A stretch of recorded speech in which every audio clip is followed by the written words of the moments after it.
Aujourd'hui c'est Cinoche, mais c'est pas un génie incompris, non, on va être un petit peu sérieux que diable. Avant de commencer, pensez bien à partager cette vidéo, pensez bien à vérifier également que vous avez eu la notification, que vous n'avez pas été désabonné, puisque ça arrive effectivement, YouTube désabonne comme ça des comptes sans vous prévenir, ne vous informe pas de la sortie d'une vidéo, donc le partage est très important, surtout si ce nouveau format vous plaît, histoire qu'il perdure. Mais d'abord, vous connaissez la tradition, sponsor. Et pas n'importe lequel, un très cher à mon cœur, puisqu'il soutient la création de ces vidéos pour la 3e fois déjà, les stellaires Things of the Stars. Parce que, vous le savez, dans la vie, j'ai deux passions, les bâtonnets de glace et l'espace. Et Things of the Stars fait vraiment partie de ces produits autour du spatial les plus quali. Mais si, vous savez, ça, c'est eux, ça, c'est eux, et ça aussi, c'est eux. Non mais sérieux, regardez-moi ce miroir absolument incroyable. Je sais, j'en ai déjà parlé plein de fois, mais vraiment c'est ultra quali, je trouve ça magnifique. Bah c'est dans mon décor hein, pour mes live Twitch, donc non, vraiment un super produit. Et puis pour le coup, bah c'est vachement original quoi, là, en plaque métal, sublime. Et les fêtes approchent, hein, donc si vous cherchez des cadeaux originaux, franchement, faites-vous plaisir. Mais Things of the Stars, c'est aussi des fringues, hein, dont des tout nouveaux designs, comme par exemple les femmes en sciences. Moi j'en ai pris un pour ma fille, hein. Voilà, on peut voir Marie Curie, dont on a déjà bien entendu longuement parler sur la chaîne, Jane Goodall, Ada Lovelace, Mary Anning, Eddie Lamar, hein, toutes des femmes dont on a déjà parlé sur la chaîne également. Liz Meitner, elle aussi, elle est venue poser ses valises 2-3 fois sur la chaîne, mais c'est Franck de Matador qui en parle le mieux. Et attends quoi? Ah non, ça va, non, ils ont des sweats à capuche aussi. Non mais c'est quoi ce genre là de porter des sweats sans capuche quoi? Quel manque d'éducation. Bref, il y a plein de designs très sympas, ils ont des fringues géniales, de la déco géniale, des posters éducatifs et géniaux. Cherchez plus, hein, si vous voulez des cadeaux originaux pour Noël, Things of the Stars, valeur sûre. Et en plus, bien entendu, avec le code LEPOINTGENIUS, vous avez 10% de réduction sur tout le site, en plus des offres que vous allez pouvoir trouver pour le Black Friday, et tout ça accessible directement en cliquant sur les liens en description. Donc n'hésitez pas, faites-vous ce petit kiff, et merci encore à Things of the Stars de pouvoir faire vivre cette chaîne.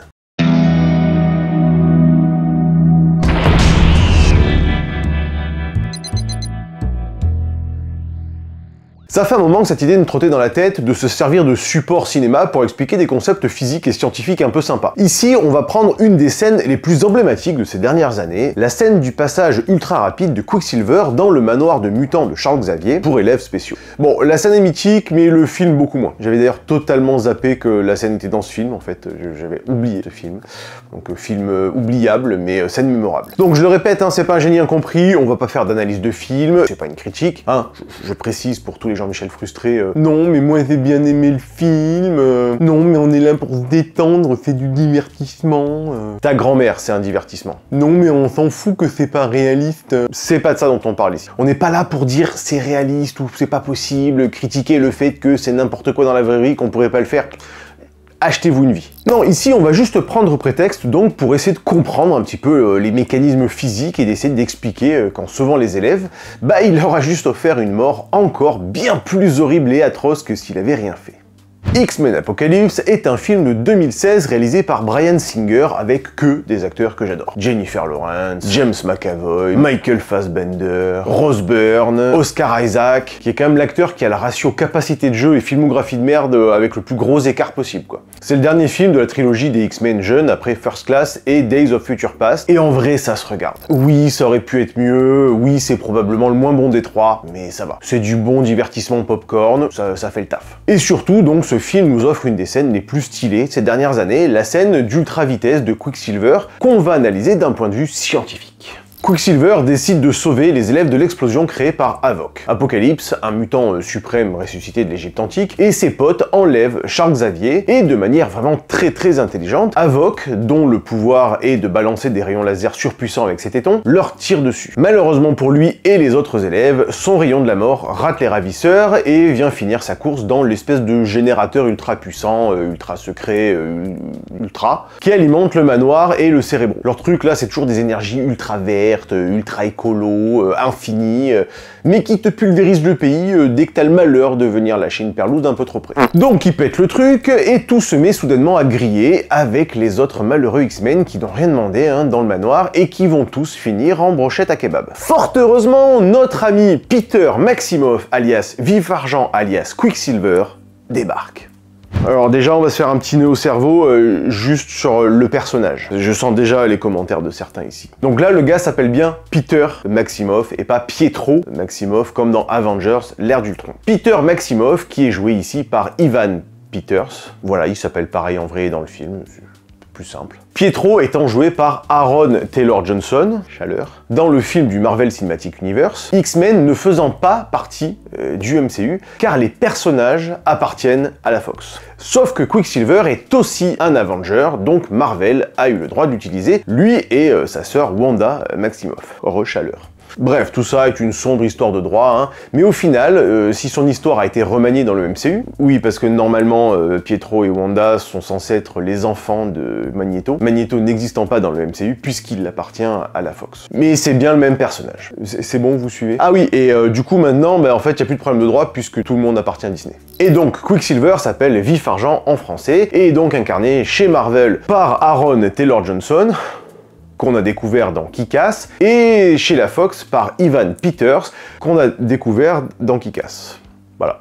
Donc, Quicksilver, à la recherche de son vrai père Magneto, interprété par Michael Fassbender dans le film, décide de venir taper un peu la discute avec le protecteur de tous ces jeunes gens en quête d'identité, Charles Xavier. Et parce que scénaristiquement parlant, ça nous arrange quand même plutôt pas mal, il débarque pile au moment où Havok décide de se lancer dans le barbecue et à tout faire péter. Alors déjà, premier truc à faire, essayer de déterminer la vitesse à laquelle se déplace Vif Argent. Problème, on a assez peu d'éléments étalons dans le film qui vont nous permettre de pouvoir le calculer. Visiblement, le manoir a été créé entièrement en numérique pour ce film, contrairement aux autres films tournés dans des lieux réels. Ça va être un petit peu compliqué sur Maps d'arriver à déterminer la taille exacte des extérieurs. On va donc essayer de créer des approximations, mais vous allez voir qu'on va s'en sortir pas trop mal. Si on regarde le making-of de cette scène, on voit que pour filmer l'explosion, ils ont utilisé une caméra qui enregistre à 3000 images par seconde. Phantom camera runs 3000 frames per second. Si on compare par rapport à un film tourné normalement en 24 images par seconde, on est donc à une vitesse 125 fois supérieure à la normale. Oui, ça fait beaucoup de normal. Si on regarde la scène d'intro où Quicksilver arrive, on a un gros plan sur deux abeilles en train de butiner.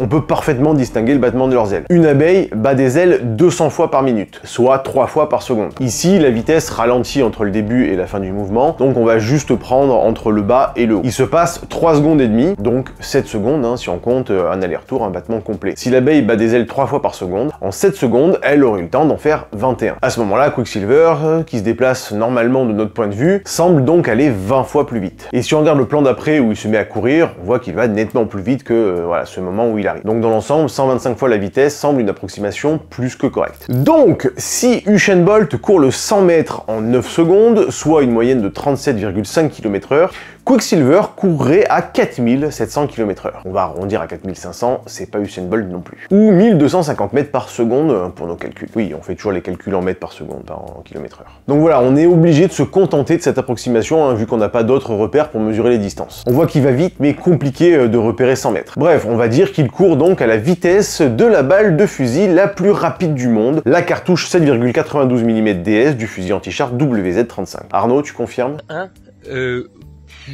Je sais pas, je m'en fous, je suis en vacances. On est comme ça tous les deux.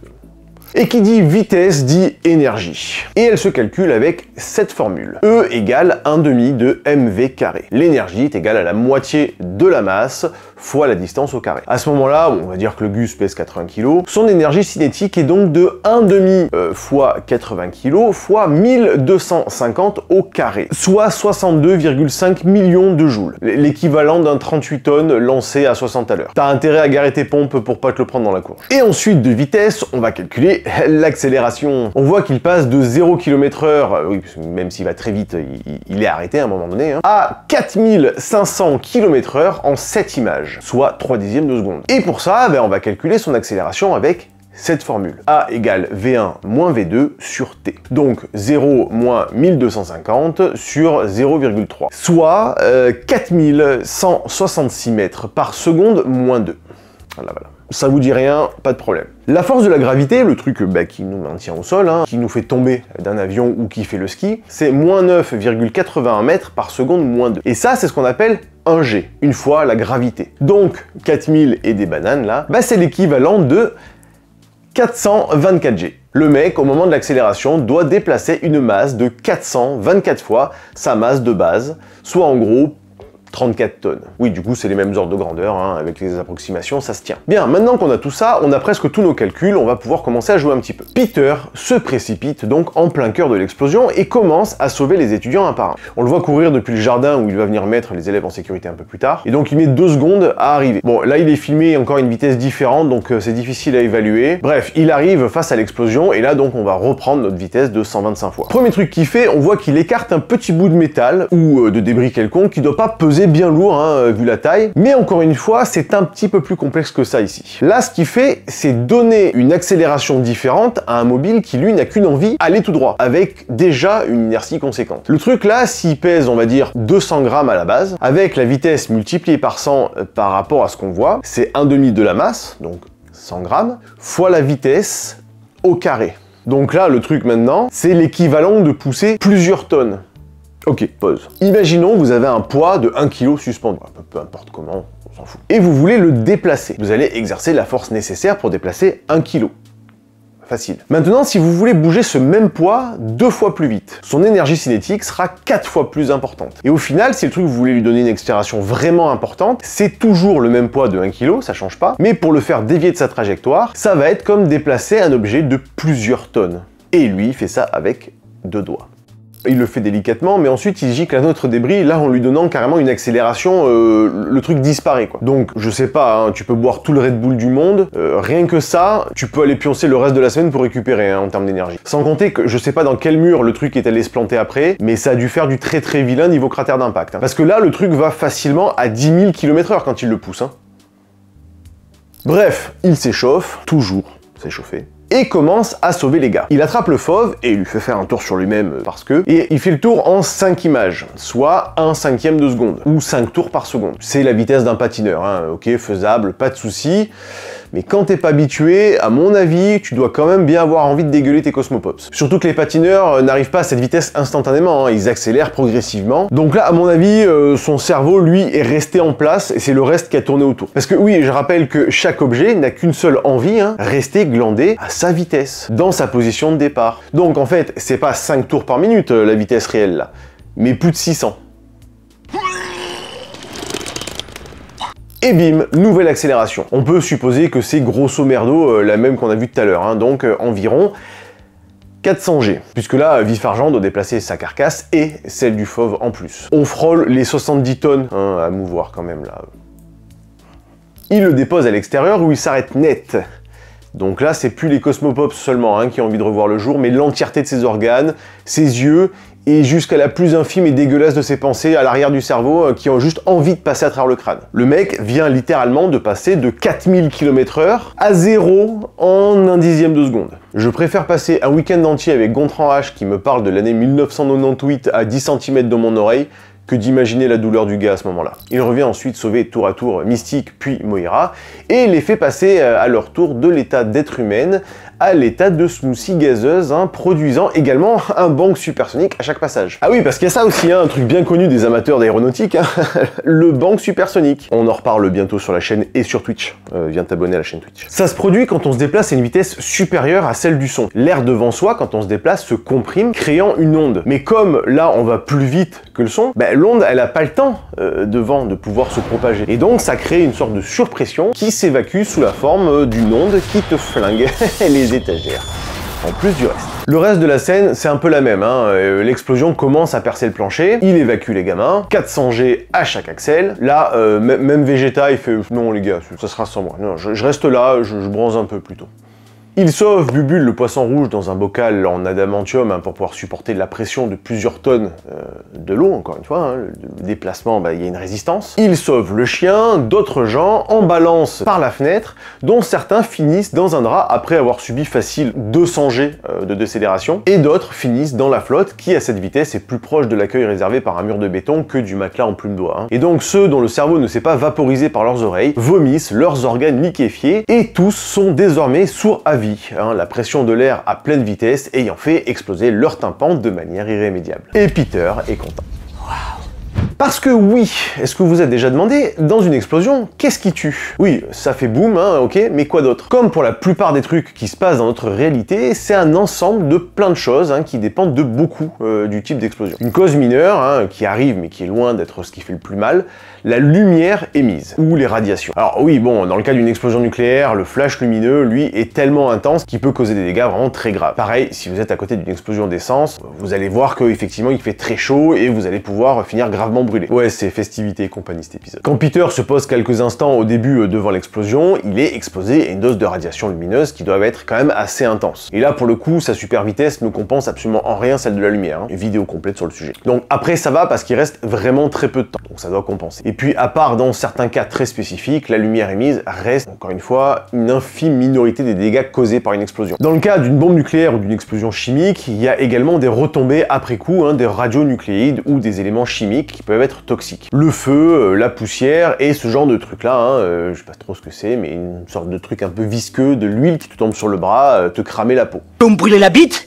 On n'a pas tous les mêmes week-ends, visiblement. Mais encore une fois, bon, ceci est assez anecdotique. Autre danger, celui-là bien plus problématique consécutif à une explosion, les projections. Débris et autres saloperies, souvent coupants, irritants, à de très hautes températures, hein, parfois, qui peuvent vous traverser la viande à très haute vitesse et te retapisser l'extérieur avec l'intérieur. C'est d'ailleurs le cas hein, de certaines bombes, comme les bombes à sous-munitions, ou certains trucs artisanaux qu'utilisent des terroristes. On le voit d'ailleurs hein, sur certains plans, tout est pulvérisé par des débris projetés à plusieurs milliers de kilomètres/heure. Ou comme on a pu voir les débris des vitres qui ont été soufflés par l'explosion, comme on avait pu voir à l'époque avec AZF, ou à Beyrouth plus récemment. Mais encore une fois, selon le type d'explosion, bah, c'est généralement pas le plus gros problème. Mais justement, en parlant de souffle, dans une explosion, ce qui fait le plus de dégâts généralement, c'est donc avant tout le souffle. Une explosion, c'est un truc contenu dans un espace donné qui d'un coup a une très grosse envie d'envahir le volume autour de lui et qui va le faire de manière très violente. Le problème, il y a plein de trucs autour du centre de l'explosion qui, eux, vont pas du tout être d'accord avec cette expansion rapide et qui vont entrer en conflit. Pour bien visualiser, prenons un truc simple de tous les jours, ton ballon d'eau chaude. À l'intérieur, l'eau monte en température, hein, c'est un peu le principe, et donc va créer de la vapeur. Sauf que la vapeur, elle va prendre beaucoup plus de place que l'eau sous sa forme liquide. 700 fois plus de place. Et donc, elle va commencer à exercer une force sur les parois du ballon.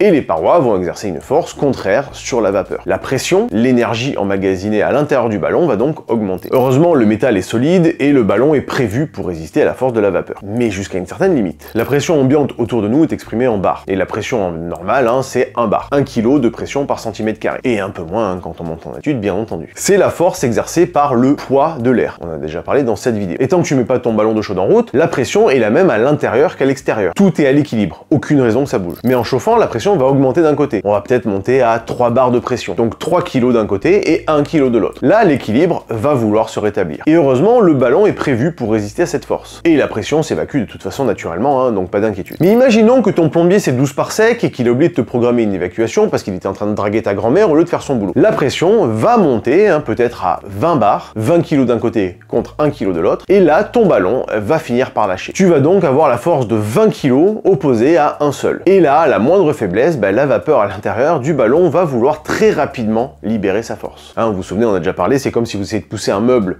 sur le carrelage, il va glisser tout seul. Sur de la moquette, il va emmagasiner énormément d'énergie qu'il va libérer d'un coup. Sauf que, bah, il n'y a pas que les parois du ballon autour de la vapeur. Il y a aussi l'air qui va entrer en résistance d'une certaine manière avec l'expansion de la vapeur. Bon, l'air, c'est pas palpable, hein, on peut se balader tranquillement dedans, mais jusqu'à une certaine limite. Si on va assez vite, les propriétés de l'air vont changer et on va pouvoir poser notre main depuis la fenêtre de notre bagnole, par exemple, ou poser l'aile d'un avion au-dessus pour pouvoir voler. Oui, je sais, c'est pas tout à fait le même phénomène dont on parle ici, hein, mais c'est pas le sujet, venez pas m'emmerder. C'est juste pour dire qu'à une certaine vitesse, l'air ne va plus réussir à circuler assez vite autour de l'objet. C'est pour ça que plus on roule vite et plus on va consommer, parce qu'il va falloir passer à travers l'air, qui va donc se comprimer devant notre main, devant notre voiture, etc. et devenir palpable. On va pouvoir venir s'appuyer dessus puisque la pression va augmenter et va entrer en résistance. Et bien là, autour de notre ballon d'eau chaude, l'air va entrer en résistance avec notre explosion, se comprimer et créer au final un véritable mur d'air. C'est-à-dire qu'il y aura tellement, la pression de l'air va tellement augmenter, le nombre d'atomes l'atome va tellement être comprimé dans un volume d'air précis qu'on va plus pouvoir le traverser comme ça. Mais bien entendu, il n'est pas question que le truc reste comprimé à un endroit pendant que tout le reste,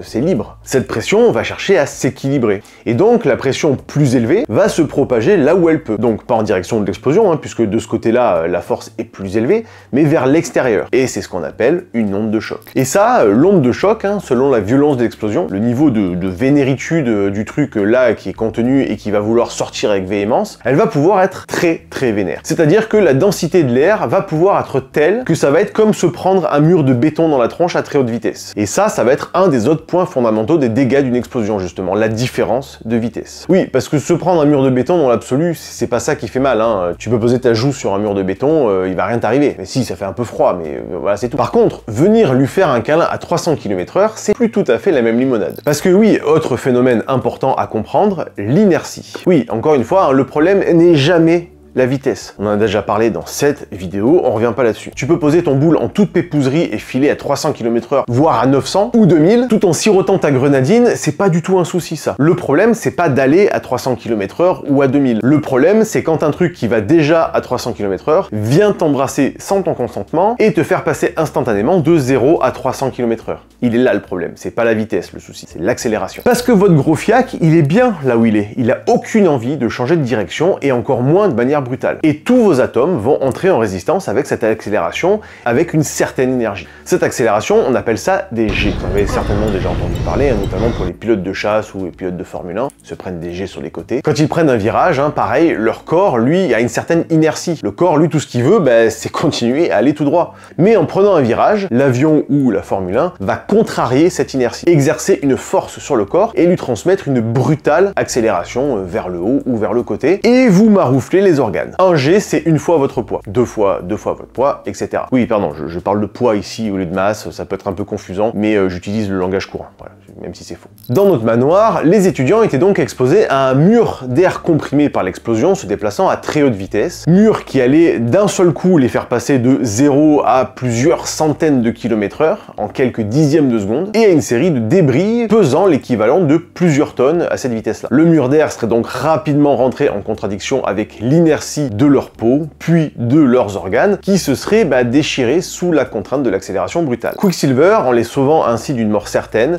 n'a finalement rien fait de plus que de les exposer à une accélération encore plus meurtrière, les opposant à une pression de l'air encore bien plus importante, de plusieurs centaines de bars, le genre de force capable de te satelliser le toit d'un réacteur nucléaire de plusieurs milliers de tonnes sans même une once de culpabilité. Et donc au final, le seul truc à la rigueur dont on peut dire qu'il les a sauvés, c'est les débris qui, bon, effectivement, pas top, quoi.